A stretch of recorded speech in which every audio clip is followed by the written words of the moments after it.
O Senhor esteja convosco. Proclamação do Evangelho de Jesus Cristo segundo Mateus. Naquele tempo, ao saber que João tinha sido preso, Jesus voltou para a Galileia. Deixou Nazaré e foi morar em Cafarnaum, que fica às margens do mar da Galileia, no território de Zabulon e Neftali, para se cumprir o que foi dito pelo profeta Isaías. Terra de Zabulon, terra de Neftali, caminho do mar, região do outro lado do Jordão, Galileia dos pagãos. O povo que vivia nas trevas viu uma grande luz, e para os que viviam na região escura da morte, brilhou uma luz. Daí em diante, Jesus começou a pregar, dizendo: Convertei-vos, porque o reino de Deus, o reino dos céus está próximo. Jesus andava por toda a Galileia, ensinando em suas sinagogas, pregando o evangelho do reino e curando todo tipo de doença e enfermidade do povo. E sua fama espalhou-se por toda a Síria. Levavam-lhe todos os doentes que sofriam diversas enfermidades e tormentos, endemoniados, epiléticos e paralíticos, e Jesus os curava. Numerosas multidões o seguiam, vindas da Galileia, da Decápole, de Jerusalém, da Judeia e da região além do Jordão. Palavra da salvação. Meus queridos irmãos e irmãs, nós estamos celebrando, ainda no tempo do Natal, o tempo depois da Epifania. A solenidade da Epifania, ela é toda voltada para a contemplação deste fenômeno maravilhoso que é o fato de que Deus é luz. Nós dizemos isso no credo. Quando nós falamos de Jesus, dizemos que Ele é Deus de Deus, luz da luz, Deus verdadeiro de Deus verdadeiro. No prólogo de São João também diz que a palavra de Deus, ou seja, o Filho eterno, Ele é a luz e que Ele veio ao mundo e Ele é a luz que ilumina todo homem. O que quer dizer que Jesus é a nossa luz? É claro que é uma linguagem metafórica, mas ela é bem adequada. É bem adequada por quê? Porque não basta ter olho. O seu olho pode estar muito sadio, mas se você não tiver luz, você não enxerga. É necessário que haja algo de fora para que você conheça. Você pode ter os olhos mais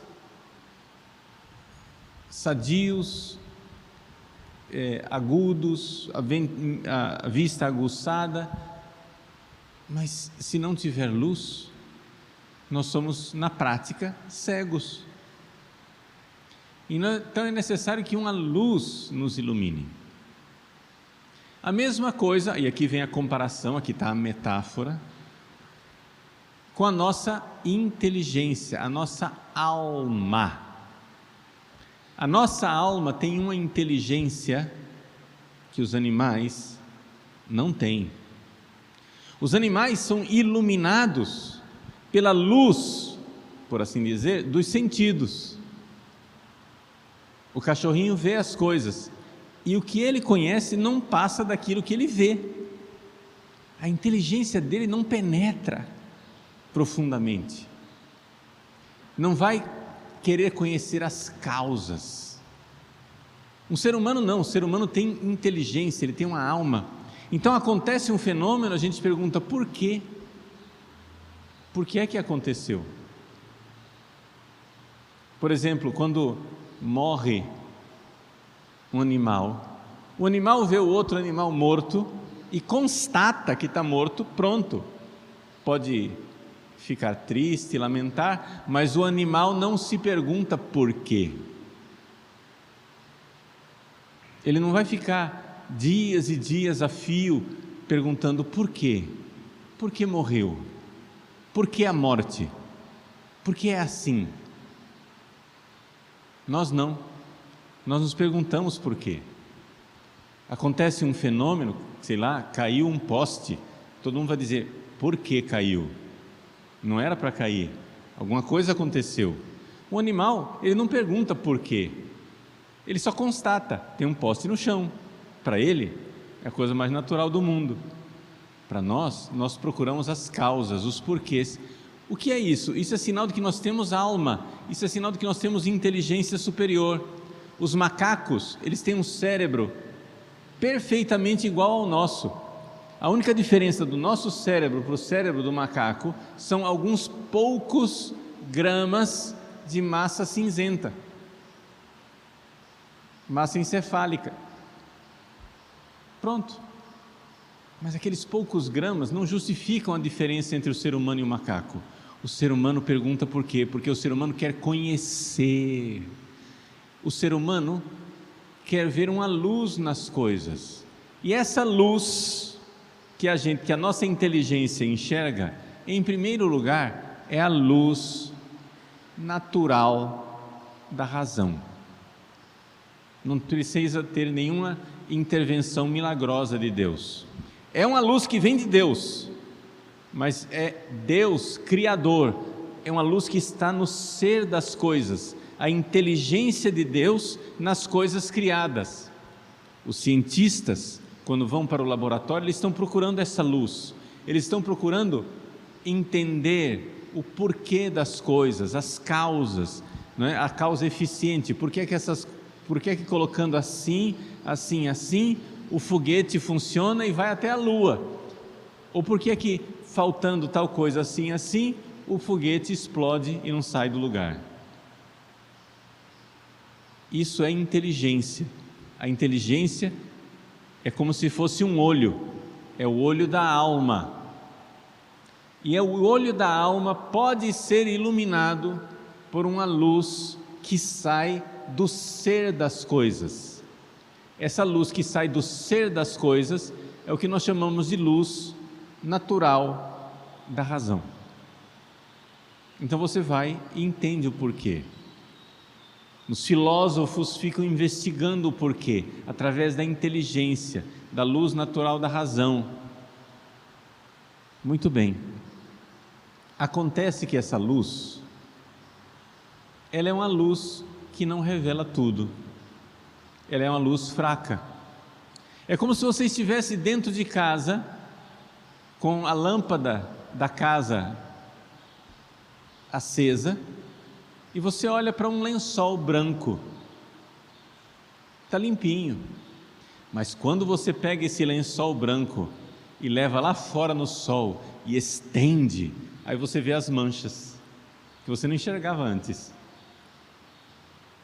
A luz natural da razão é essa luz que ilumina, mas que não nos revela tudo. A luz de Deus, a luz sobrenatural da fé, a luz que é Deus encarnado, Jesus, nos revela muitas outras coisas que nós antes não enxergávamos. A profecia nos diz no Evangelho de hoje: o povo que vivia nas trevas viu uma grande luz. Gadol Or, grande luz em hebraico. Ora, isso quer dizer o seguinte, que por mais inteligentes que sejam os seres humanos, o olho da nossa alma precisa de uma segunda luz para enxergar melhor. Nós temos a luz natural da razão, mas a nossa inteligência precisa de uma outra luz, uma luz que vem do céu, uma luz sobrenatural, que nós temos acesso pela fé, onde a gente enxerga Jesus que nos ilumina, e aí as coisas ficam mais claras, as coisas ficam mais com sentido. Se a gente se abrir para a luz de Cristo, se você tiver vida de oração, se você está em estado de graça, número 1, eu insisto sempre nisso, né? Porque não adianta, a pessoa vive em pecado mortal, aí quer rezar que Deus ilumine. O que acontece geralmente com as pessoas em pecado mortal, que vão rezar e acham que estão sendo iluminadas por Deus, elas estão, na melhor das hipóteses, sendo iluminadas pelas suas fantasias, pelos seus caprichos, quando não sendo enganadas pelo diabo, que quer que elas continuem nesse estado para sempre. Então, se você está em estado de graça e você vai rezar, pode ser que em alguns momentos da sua oração você seja iluminado. E a marca dessa iluminação é que você vê coisas que você já sabia antes com uma clareza maior. Por exemplo, você vai rezar sobre o mistério da encarnação. Você sabe desde criancinha que Deus se fez homem, que Jesus é Deus de Deus, luz da luz, Deus verdadeiro de Deus verdadeiro, que esta criança de bracinhos abertos aqui é Deus que está dizendo: Paulo Ricardo, eu vim para você, eu vivo para você, eu sofro por você. Ora, isso daí você sabe, mas se você se puser a rezar, pode acontecer que isso que você já sabe, brilhe, e você enxergue com uma profundidade maior, que até é difícil de expressar. As pessoas perguntam para você: e aí, o que é que aconteceu na sua oração? E você diz assim: nossa, eu me senti tocado. O que foi? É que Deus se fez homem. Você não sabia disso? Claro que eu sabia, mas agora eu viu na fé, com a luz sobrenatural da graça, que iluminou sua inteligência. A sua inteligência, ela pode ser iluminada por essa luz. São João da Cruz faz uma comparação, para você entender, que é interessante. Ele diz assim: é como se as verdades de Deus fossem um cálice de ouro maciço. Ninguém faz cálice de ouro maciço, né? Que seria caríssimo. Um cálice de ouro maciço revestido de prata, banhado de prata. Ninguém faz isso, é loucura. Ninguém pega um cálice de ouro maciço e banha de prata, mas Deus faz. Quando você aprende o catecismo, quando seu pai e sua mãe ensinam para você o catecismo, quando a catequista ensina para você o catecismo, quando você assiste um vídeo do Padre Paulo Ricardo, ou uma pregação do Padre Overlan, ou o que seja, e você aprende um mistério da fé, você está recebendo um cálice de prata. Mas é necessário rezar, porque somente rezando é que você vê o ouro que está dentro. O ouro está escondido por um revestimento de prata. A verdade de Deus que você recebe na catequese, a verdade de Deus que você recebe na pregação, a verdade de Deus que você já conhece, você já colocou aqui na sua cabeça, você já decorou. Essa verdade de Deus é bonita, mas é somente prata. O que você precisa mesmo é rezar sobre esta fé da igreja, sobre esta fé dos santos, e pedir: Jesus, que eu veja, eu quero ver, eu quero entender. Quantas vezes você já ouviu que Jesus ama você? Mas você já viu que Jesus ama você? Somente na oração é que o povo que caminha nas trevas verá essa luz. Se você não rezar, não adianta nada. Se você não rezar, essa luz não vai brilhar. Se você não der a chance de Deus falar com você. Então, o que é o ato da oração? Fazendo uma comparação da metáfora da luz, o ato da oração é o ato de abrir os olhos. Não está garantido que Deus esteja brilhando naquele momento. Pode ser que você vá rezar, você abre o olho e nada vem.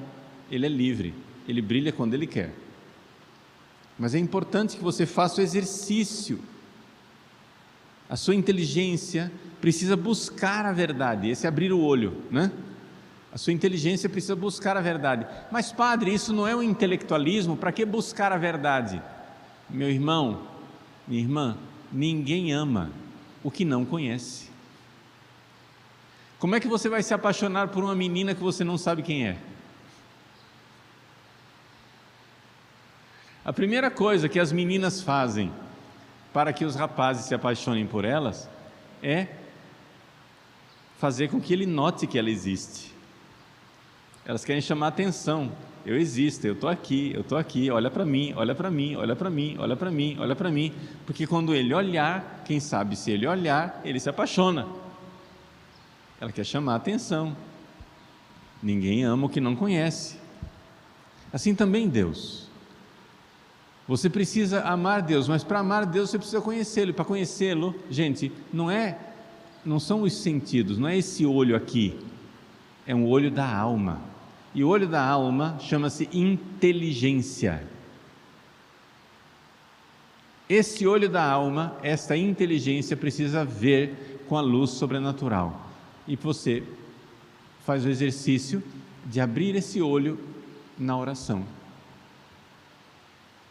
Quando você reza direitinho, pode acontecer da luz brilhar. No início, essa luz é bem fraquinha. Para os iniciantes da oração, a luz de Deus é quase imperceptível. É quase como aquela luzinha, aquele pontinho vermelho da televisão no seu quarto. Você apaga a luz, nossa, está um breu, você não enxerga nada. Mas no meio da noite, quando você abre os olhos, você vê que aquele pontinho vermelho está iluminando o quarto inteiro. Aí você notou que ele estava lá. Aquela luz estava lá o tempo todo, você que não estava enxergando.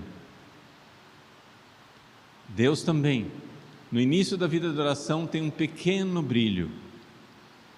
Você precisa prestar atenção. Um povo que andava nas trevas viu uma luz. Jesus é a luz que nos ilumina.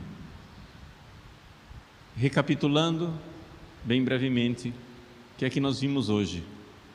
Que o ser humano enxerga coisas que os animais não enxergam. Os animais se alimentam só dos sentidos, né? Animal tem até canal de televisão para cachorro, né? Vocês sabiam disso, tem isso. Tem um canal de televisão para cachorro, com relaxamento, com músicas para o cachorro. Os donos saem de casa e deixam a televisão ligada para o cachorro. Pois bem, o cachorro ele se alimenta da televisão, dos sentidos.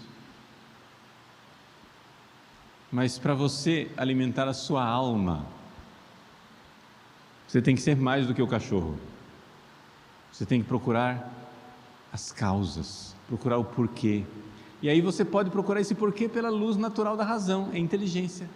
Mas essa luz natural da razão, ela ainda não é a mais forte. Existe a luz sobrenatural da graça que vem de Jesus.